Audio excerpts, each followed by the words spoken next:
네, 새로운 미래 선임 대변인 이동영입니다. 오늘 새로운 미래에서는 내일 38 여성의 달을 맞이해서 저희 새로운 미래 이낙연 대표 그리고 김만은 정책위원장께서 38 여성의 날 메시지 비롯해서 새로운 미래의 여성 정책에 대해서 직접 말씀드리겠습니다. 그러면 이낙연 대표 모시고 직접 말씀 듣도록 하겠습니다.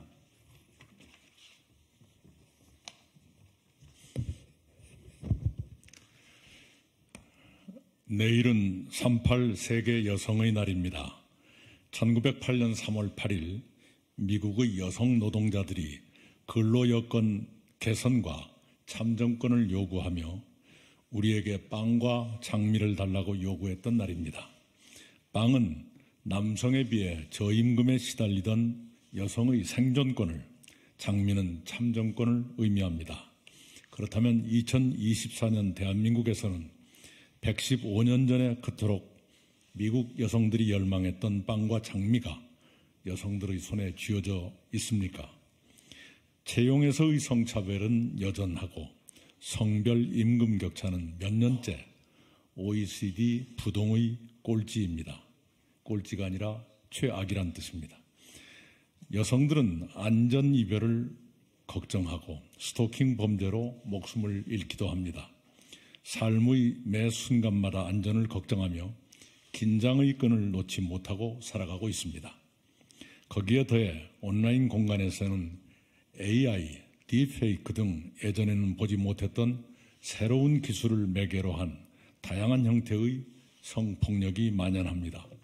여성에게 참정권이 주어졌다지만 여성 대표성은 여전히 제자리 걸음이고 여성들은 안전을 일상처럼 위협받으며 살아가고 있는 것이 현실입니다. 현실이 이러함에도 불구하고 윤석열 정부는 여성가족부 폐지 수순으로 가기 위해 여성가족부를 형해화하고 있습니다. 지금의 현실은 오히려 젠더 평등을 위해 여성가족부의 역할과 책임을 더욱 확대해야 하는 시점입니다. 여성의 두 손의 친정으로 빵과 장미가 놓일 수 있도록 저희 새로운 미래는 다음과 같이 약속합니다. 첫째, 차별 없는 일터를 만들겠습니다. 채용, 승진, 징계, 임금 등 중요한 의사결정 권한을 가진 인사위원회의 성별 구성에서 불균형이 발생할 가능성이 큽니다.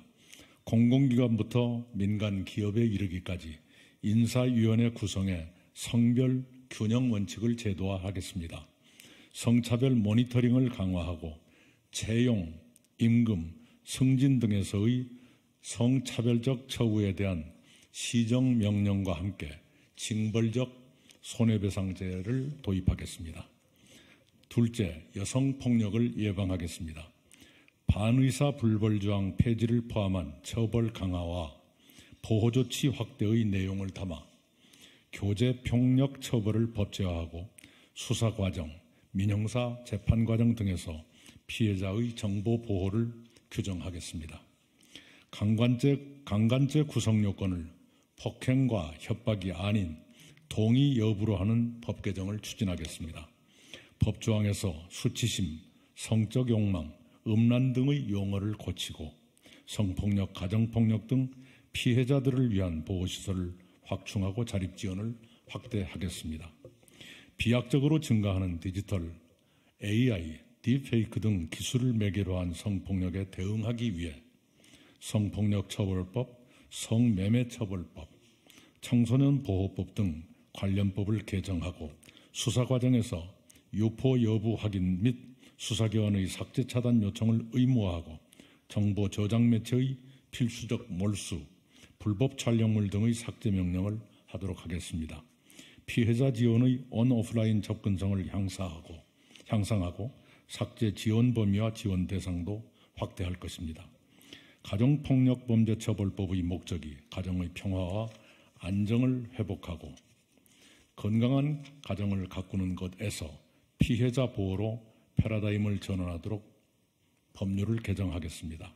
가정폭력범죄의 처벌을 형사처벌 원칙으로 규율하고 피해자 보호와 지원을 확대하겠습니다. 셋째, 안전한 사회를 만들겠습니다. 각 지역별로 인문 환경에 맞는 범죄 원인과 유형에 대한 분석 없이 각 지자체에서 유행처럼 시행하던 셉티드 방식을 벗어나 근본적인 범죄 분위기를 없애고 지역 특색과 지역 공동체를 고려한 새로운 방식의 셉티드를 마련하겠습니다. 경찰의 긴급 출동이 가능한 안심귀가 앱 보급을 전국으로 확대하고 여성 1인 가구, 여성 1인 점포 보안 서비스 지원을 강화하겠습니다. 높아지는 청년 여성 자살률을 낮추기 위해 자해 자살 관련 SNS 온라인 아웃리치 사업을 전국화하고 상담 인력을 배치하겠습니다. 넷째, 여성 대표성을 강화하겠습니다.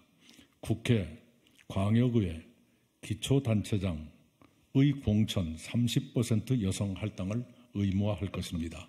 현재는 권고조항으로 있는 것을 의무화하는 것으로 강화할 것입니다.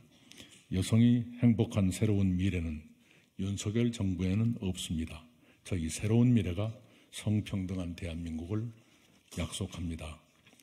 여기 첫째, 차별 없는 일터 조항에 제가 경험했던 얘기를 한 가지 추가해서 말씀드리겠습니다. 제가 전라남도 지사와 총리로 일했던 시절에 부분적으로 우리가 어떤 정책을 입안하고 시행할 때 환경영향 평가를 하는 것처럼 어떤 정책을 입안하거나 시행하고자 할 때는 성평등 영향 평가를 하도록 제도화하는 방법이 충분히 가능합니다. 어떤 정책이 성평등 개선에 어떤 영향을 주느냐 또는 나쁜 영향을 줄 것이냐 이것을 평가하면 모든 관련 정책의 입안과 시행이 성평등 개선에 기여하도록 만들 수가 있습니다. 그것을 추가로 말씀드립니다. 네, 이상입니다.